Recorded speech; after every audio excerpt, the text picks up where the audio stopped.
돌고래호 전복 사고의 실종자로 추정되는 시신이 추자도 앞바다에서 추가로 발견됐습니다. 이번 사고의 11번째 사망자일 가능성이 높아 해경이 신원 확인에 나섰습니다. 돌고래호 사고 유가족과 실종자 가족들이 제주를 찾았습니다. 신속한 실종자 수색과 진상 규명을 요구하고 나섰습니다. 올 들어 처음으로 감귤 강제 착색 현장이 적발됐습니다. 비상품 감귤도 늘어날 것으로 보여 감귤 제값받기에 비상이 걸렸습니다. 건설 분무로 대형 화물차가 늘면서 중산간 마을 안길까지 점령하고 있습니다. 항만 주변에만 과적 단속이 집중되면서 농촌 지역 주민들의 안전이 위협받고 있습니다.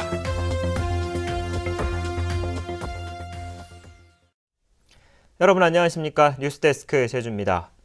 오늘 낚시어선 돌고래호 탑승객으로 추정되는 시신이 추가로 발견됐습니다. 10번째 사망자가 발견된 지 나흘 만입니다. 이소연 기자가 보도합니다. 시신이 발견된 곳은 돌고래호가 뒤집힌 채 발견된 곳에서 3-4km 떨어진 추자대교 아래입니다. 오후 4시 반쯤 고속단정을 타고 수색을 하던 해경 대원들이 물 위에 떠있는 남성의 시신을 발견했습니다. 숨진 남성은 얇은 등산복 상의에 하의는 속옷만 입은 상태였습니다. 손발에 혹은 등과 배에 찰과상이 없던 걸로 봐서는 갯바위 사고라기보다는 배에서 발생한 익사자이지 않을까 생각이 됩니다. 시신은 곧바로 헬기를 통해 제주로 옮겨졌으며 신원 확인 뒤 가족들에게 인계할 방침입니다. 돌고래호 탑승자로 확인될 경우 사망자는 11명으로 늘어나게 됩니다. 10번째 사망자의 시신이 발견된 이후 나흘 만입니다.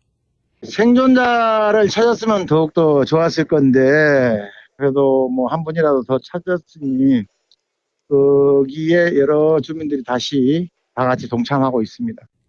해경은 돌고래호 선체를 정밀 감식해 불법 증개축 여부를 비롯한 사고 원인을 수사할 방침입니다. MBC 뉴스 이소연입니다. 이번 돌고래호 전복 사고의 유족과 실종자 가족들이 제주를 찾았습니다. 가족들은 해경의 초동 조치가 늦었다고 비판하면서 신속한 실종자 수습과 함께 진상 규명을 촉구했습니다. 박주연 기자입니다. 돌고래호 전복 사고 유족과 실종자 가족 21명을 실은 500톤급 해경 경비 함정이 제주항으로 들어옵니다. 자식을 잃은 80대 노인부터 아버지를 잃은 어린아이들도 눈에 띕니다. 대부분 실종자들의 가족들로 신속한 실종자 수습과 함께 진상규명을 촉구하기 위해 제주를 찾았습니다. 사고대책본부가 전라남도 해남에 있다 보니 유가족과 실종자들의 요구사항이 받아들여지지 않는 데다 정확한 정보를 받기 어렵다는 겁니다.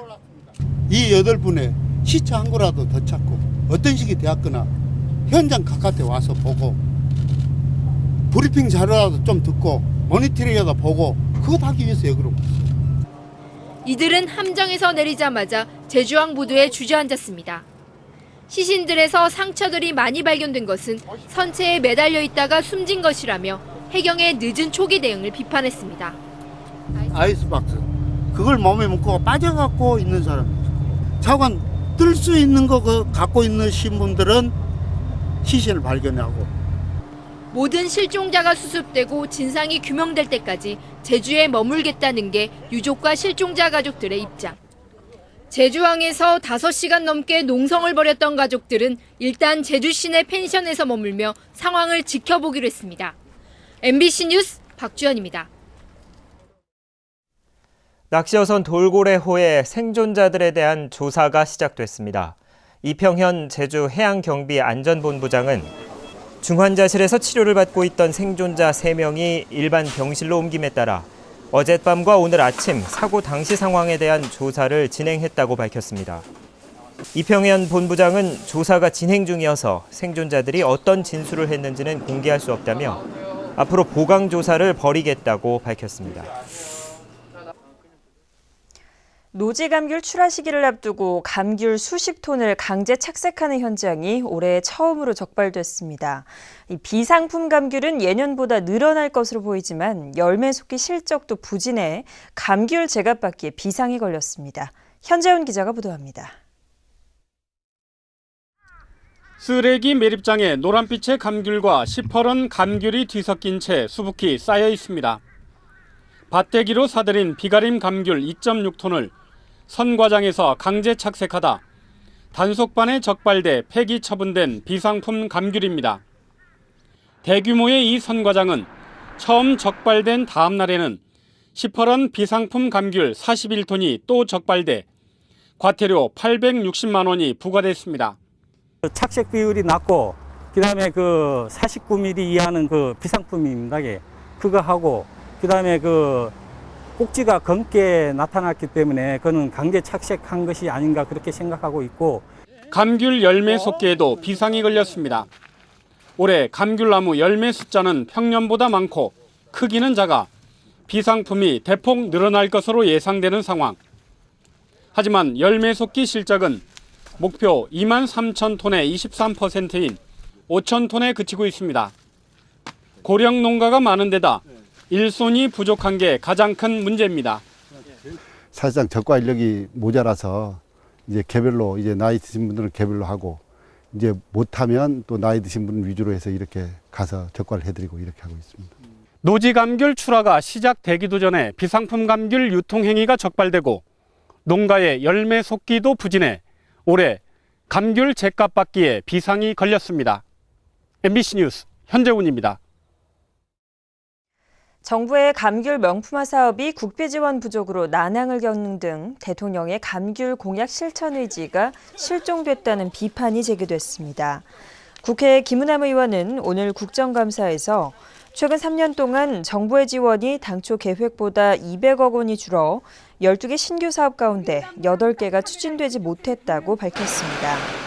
김 의원은 지금이라도 계획했던 규모만큼 국비 지원이 이루어져야 한다고 강조했습니다.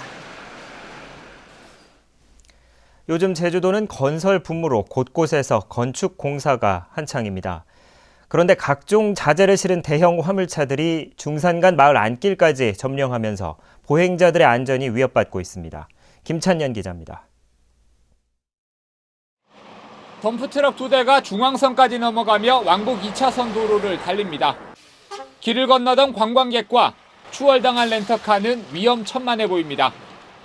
좁은 마을길에 대형 화물차들이 수시로 다니면서 보행자들의 안전은 위협받고 있습니다. 갑자기 소음이 확 나면은 구경하다가도 움찔해지고 구경하는 게 좀 거북스럽고 아주 힘든 것 같아요. 주민들은 사고 위험에 노출되는 것은 물론 과적 차량에서 새어나오는 모래와 비산먼지로 골머리를 앓고 있습니다. 걸어서 다니는데 과속, 과적 때문에 피해 정도가 아니라 사람이 눈 뜨고 다닐 수가 없어. 모래 날려서 눈 쳐버려가지고 얼굴 쳐버려가지고. 건설자재 수요가 많아지면서 제주섬 곳곳에 대형 화물차의 운행이 늘고 있습니다. 특히 항만 주변에서만 과적 단속이 이루어지면서 일부 운전자들이 단속을 피해 중산간 좁은 도로를 달리는 겁니다. 과적이 나오게 되면은 금무소를 피해 다니기 위해서 차가 우회해서 중산간으로 다닐 수밖에 없는 실정이거든요. 행정기관의 틀에 박힌 단속에 운전자들의 무리한 과적과 얌체 운행으로 농촌 지역 주민들만 피해를 보고 있습니다. MBC 뉴스 김찬년입니다. 자연 녹지 지역에 대규모 관광식당 건축을 허용하는 조례 개정을 놓고 논란이 일고 있습니다. 제주도의회 환경도시위원회는 오늘 조례안을 심사했지만 단체 관광객을 위해 규제 완화가 필요하다는 찬성 입장과 도심 공동화가 심해진다는 반대 입장이 엇갈려 오는 14일에 다시 논의하기로 했습니다.